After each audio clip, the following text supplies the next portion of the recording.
राष्ट्रीय राजधानी दिल्ली की राजनीति इस समय गरमाई हुई है। लगातार आरोप प्रत्यारोप के शिकंजे में आम आदमी पार्टी और भाजपा लड़ी हुई है। इस समय हम मौजूद है अनारकली मंडल में, जो कि शाहदरा जिले में आता है, और उसी के भाजपा मंडल अध्यक्ष हमारे साथ खास बातचीत के लिए हैं, जो कि पिछले 30 साल से भाजपा में अपनी भूमिका निभाते हुए आए हैं और 30 वर्षों का जो अनुभव है वो राजनीति में, आज वो हमारे साथ साझा करेंगे। सर नमस्कार, बहुत बहुत स्वागत है हमारे चैनल में।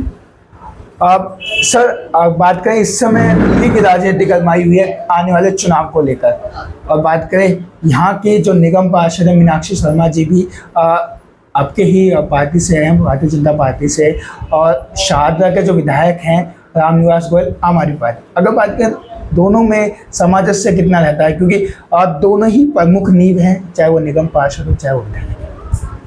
हमारे यहाँ जो ये विधानसभा कृष्णा नगर है। अच्छा, कृष्णा नगर है जी। तो यहाँ विधायक है आम आदमी पार्टी का जी, वो है एसके बग्गा जी। एसके बग्गा जी जो तो कितना सामंजस्य रहता है? मतलब देखो, वो दूसरी पार्टी के हो गए, वो आम आदमी पार्टी के हो गए, निगम पार्षद हमारी होगी। हाँ जी। और निगम में जो है आज जो सरकार है, दिल्ली सरकार भी आम आदमी पार्टी की है, और नगर निगम में भी सरकार जो आम आदमी पार्टी की है। तो हमारे यहाँ जो विधायक है वो यहाँ पे समय ना की बराबर देता है जी। मतलब आपने देखे होंगे जितने भी गली हैं, सड़क हैं, सब चलने लायक है ही नहीं गली के अंदर।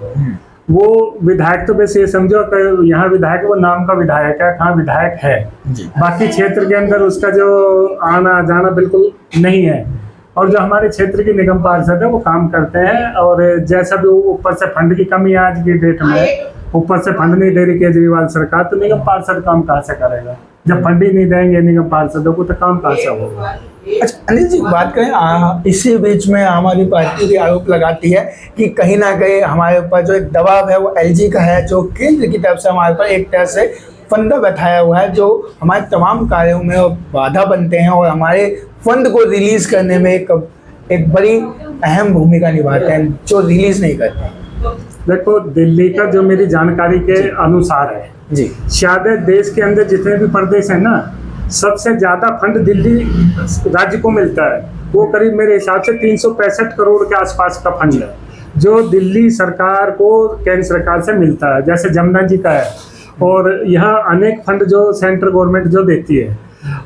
एलजी की बात है, जो हमारे एलजी हैं, एलजी दिल्ली में है, राज्यपाल और प्रदेशों में भी है।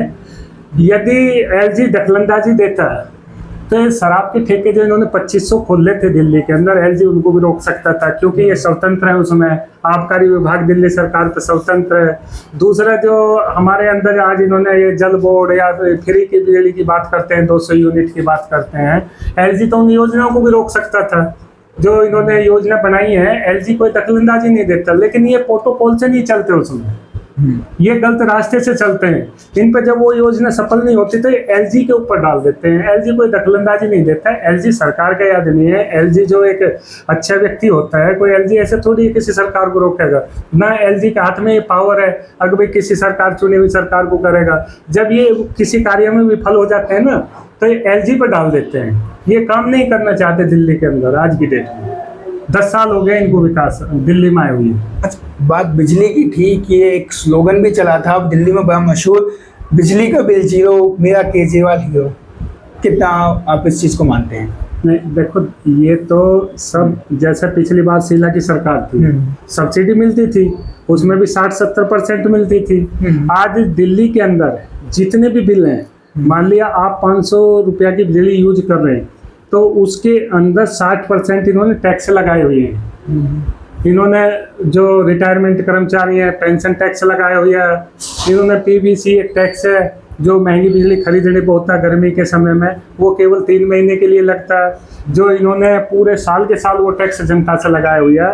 कहीं भी कोई एक बिजली का बिल हमें ऐसा दिखा दो जो जीरो आ रहा हो। जीरो बिजली का बिल कहीं नहीं है। और इन्होंने दिल्ली की जनता को लूटा है बिजली के। इसमें जो 60% टैक्स लगा रहे हैं, 100 पे 60 रुपया टैक्स लगा रहे हैं, तो कैसे बिजली फ्री कर सकते हैं? आज कमर्शियल की बात करें हम, कमर्शियल की बिजली, उसका मीटर का किराया लगा के आज करीब 28 या 30 रुपये यूनिट पड़ रही है कमर्शियल। तो कहाँ पे बिजली फ्री होगी?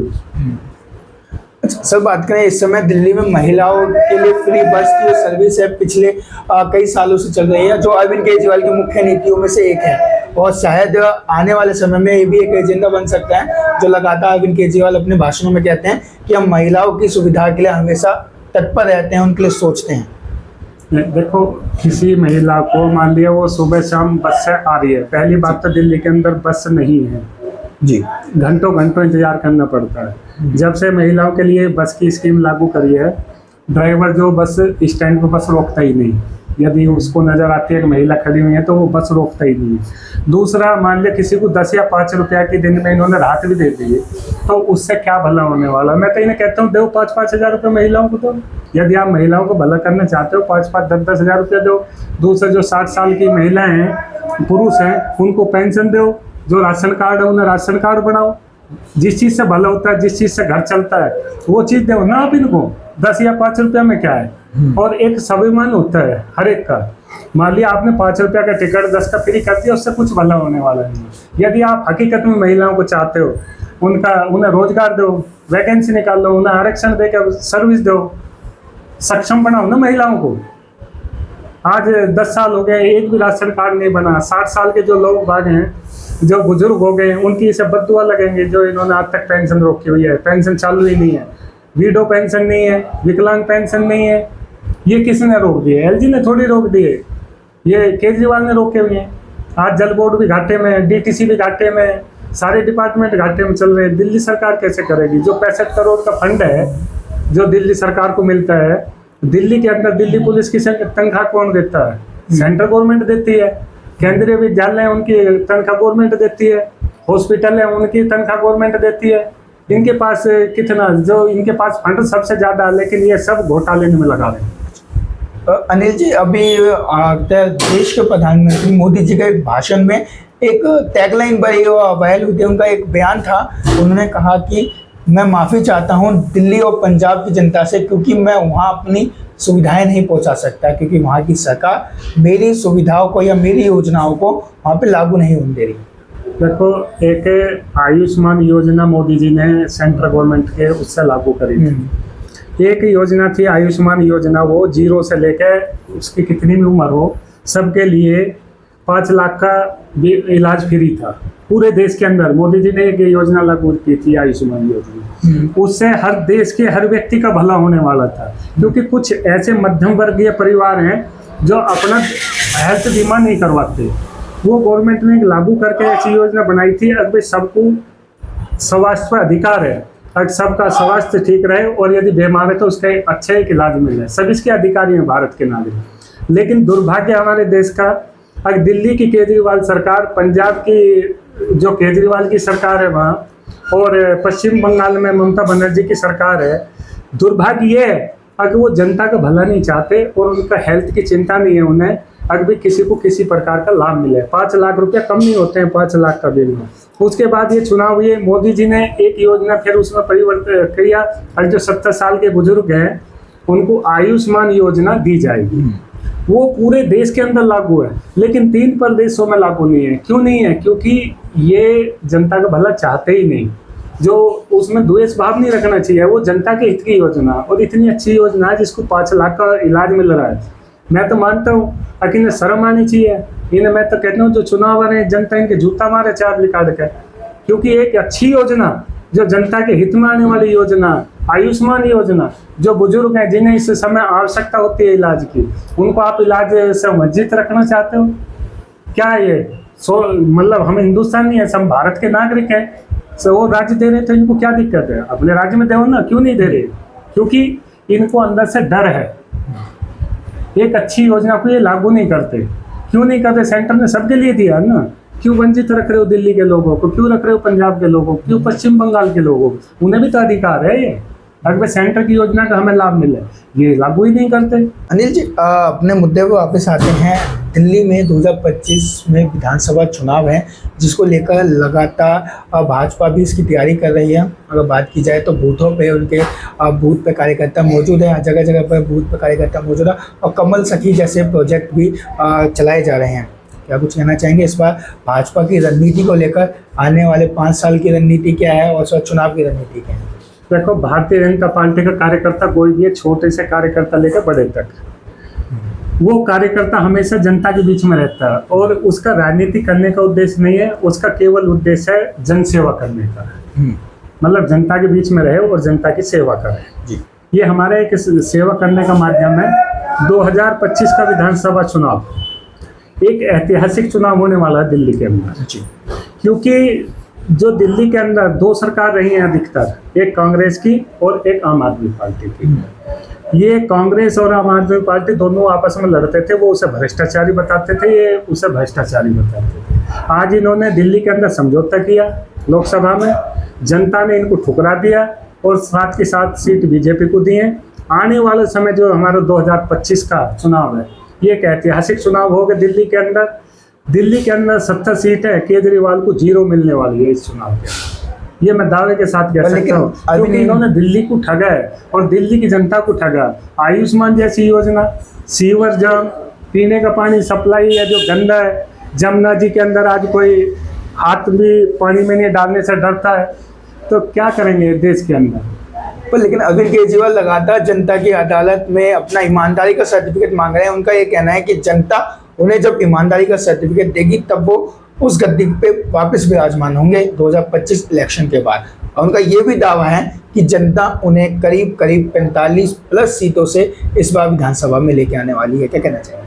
देखो, केजरीवाल जी ने अभी पीछे कही थी अब लोकसभा चुनाव में आके वोट का जवाब जेल का जवाब वोट से।